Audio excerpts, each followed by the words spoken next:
Oke, halo, selamat pagi, siang, sore, atau malam semuanya. Perkenalkan, nama saya Eskiel Ferdinand dari kelas SI 4203 ingin mempresentasikan analisis perancangan sistem informasi modul ke-8. Oke, simak terus video saya ya. Should take it slow.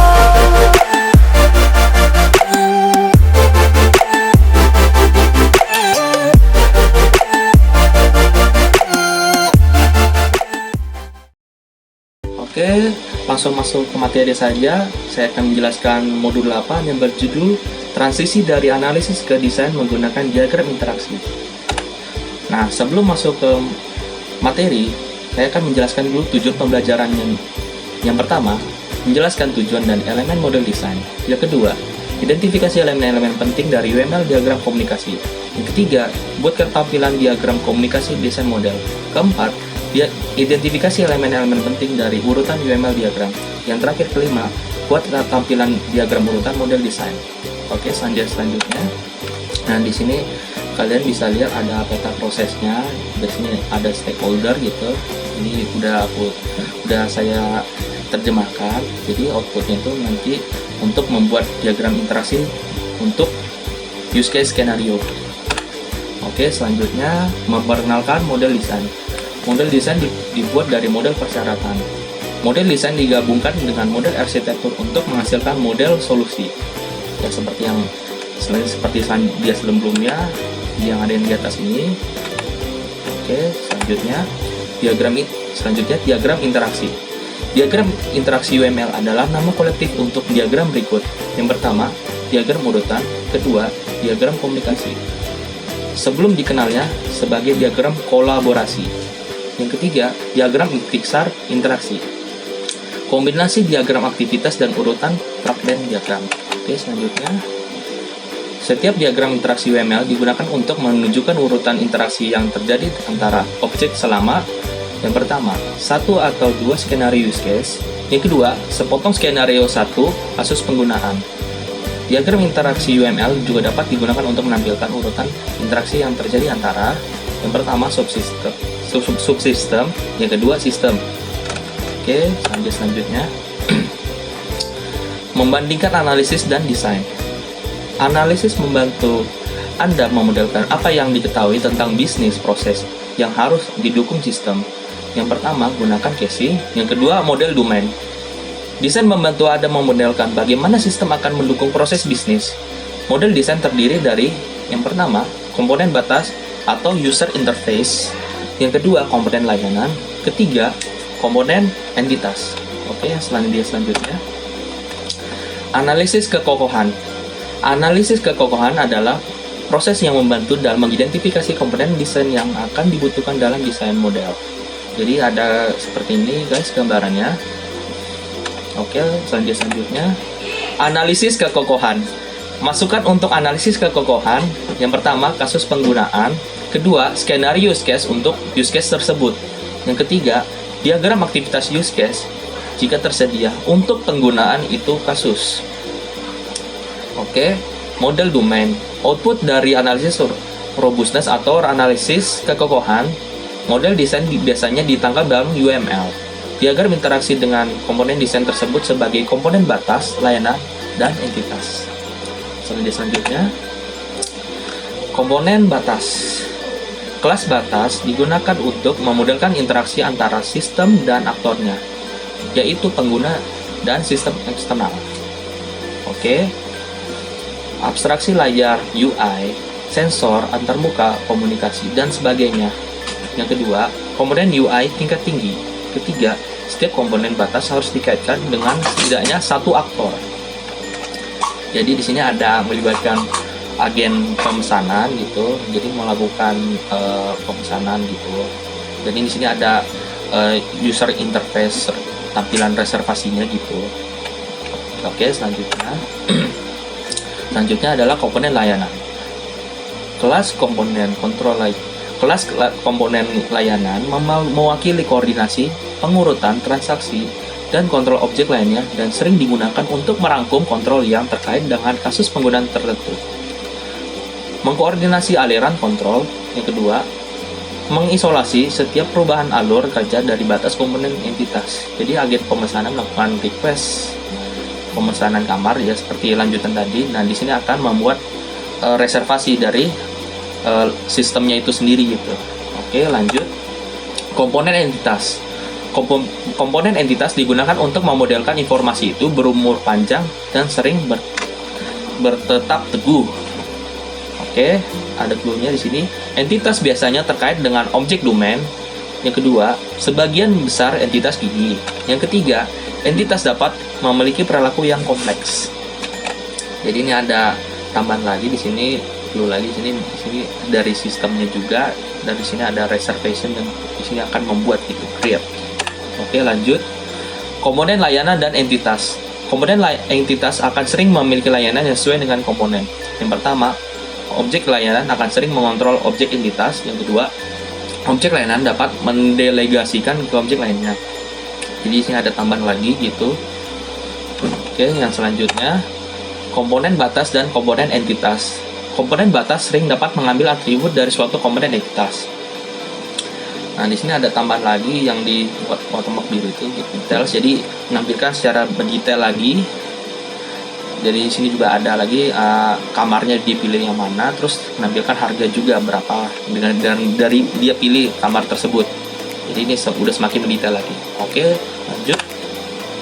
Menjelaskan proses analisis robustness atau analisis kekokohan.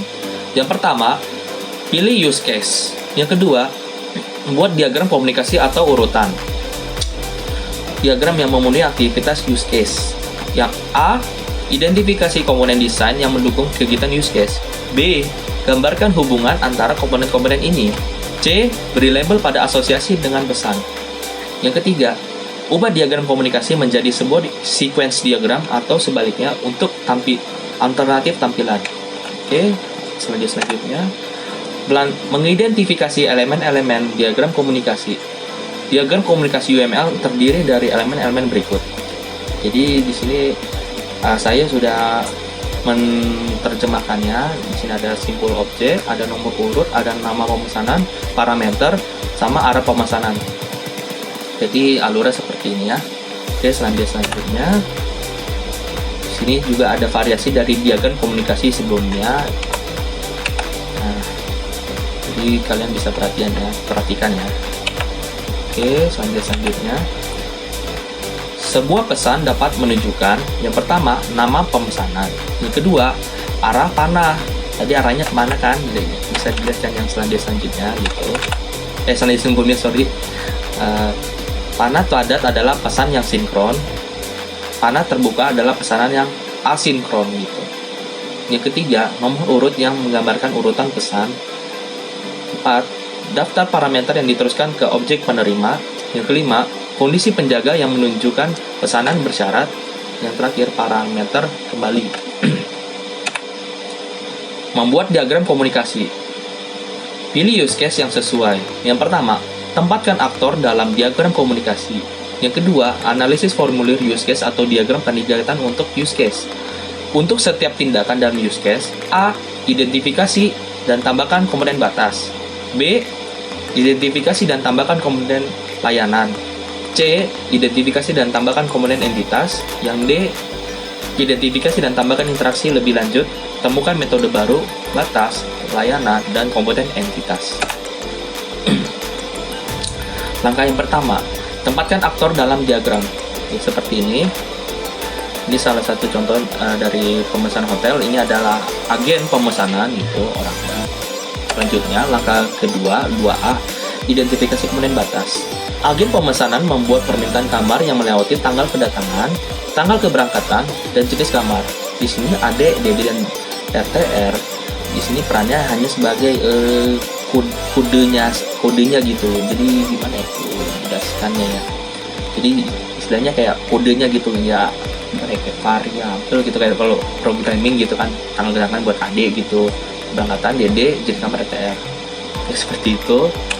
Oke, selanjutnya langkah 2B, identifikasi komponen layanan. Objek layanan reservation UI menggunakan objek reservation service untuk membuat reservasi. Nah, di sini ada yang baru lagi, di sini ada servisnya layanannya gitu. Oke, selanjutnya 2C, metode make reservation di object reservation service membuat objek entitas reservasi gitu. Jadi di sini ada yang baru lagi di watermark biru ini. Nah, ini sistemnya akan membuat gitu berdasarkan tadi yang ada di RTR itu tadi. Oke, selanjutnya langkah 2D, metode make reservation menggunakan metode find room untuk menemukan kamar dari tipe yang diperlukan. Setelah menemukan dan memilih kamar gratis, metode set room menetapkan kamar untuk reservasi, harga yang dihitung ditetapkan untuk reservasi. Nah, sini ada tambahan lagi di situ. Oke, kemudian selanjutnya metode make reservation object reservation service mengembalikan objek reservation ke reservation UI. Metode room request dari reservation UI kemudian memanggil metode get reservation details dari objek reservation yang mengambilkan rincian reservasi. Ini kemudian diberitahukan kepada agen pemesanan. Oke, outputnya akan keluar. Nah, ini seperti ini. Jadi ada lagi tambahan gitu. Oke, selanjutnya contoh diagram komunikasi. Dua diagram komunikasi berikut menunjukkan lebih banyak tampilan terperinci dari create reservation.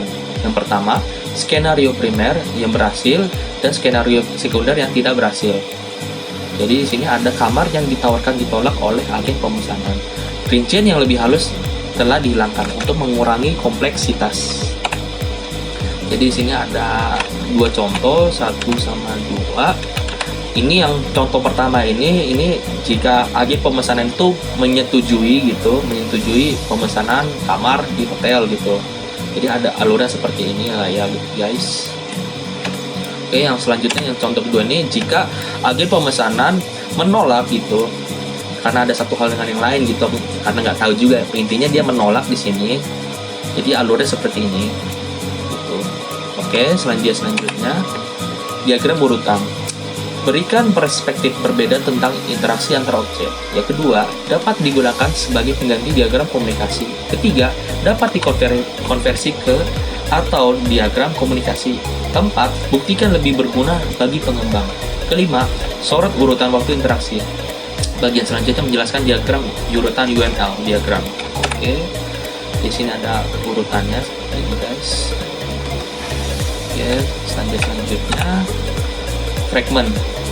Diagram urutan mendukung notasi fragment. Penggunaan fragment meliputi: pertama, menampilkan loop urutan; kedua, menampilkan jalur alternatif; ketiga, mengizinkan dua skenario atau lebih ditampilkan pada satu diagram; keempat, menampilkan referensi ke fragment diagram sequence terperinciannya; kelima, memungkinkan Anda untuk mencegah diagram besar menjadi beberapa diagram yang lebih kecil.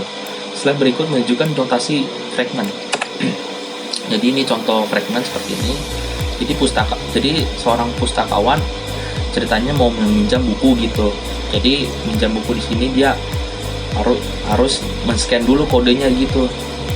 Jadi kalau misalnya di sini perhatikan kolom alt ini, jadi kalau seandainya dia kodenya salah gitu, kode yang dimasukkan tidak benar, sistem Borobook UI akan mengeluarkan output tolong di-rescan lagi, diulang lagi gitu.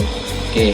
Nah, jika pustakawan ini menginput kodenya itu benar gitu, dia akan langsung ke line peminjaman dan akan mengeluarkan status loan oke. Jadi peminjaman itu oke.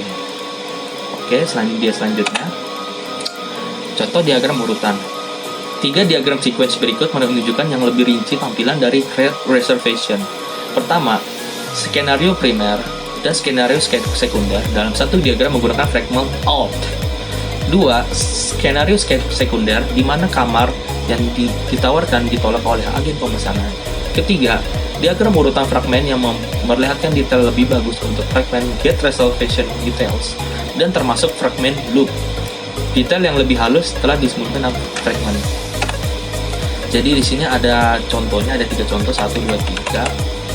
Jadi di sini bisa kalian perhatikan gitu.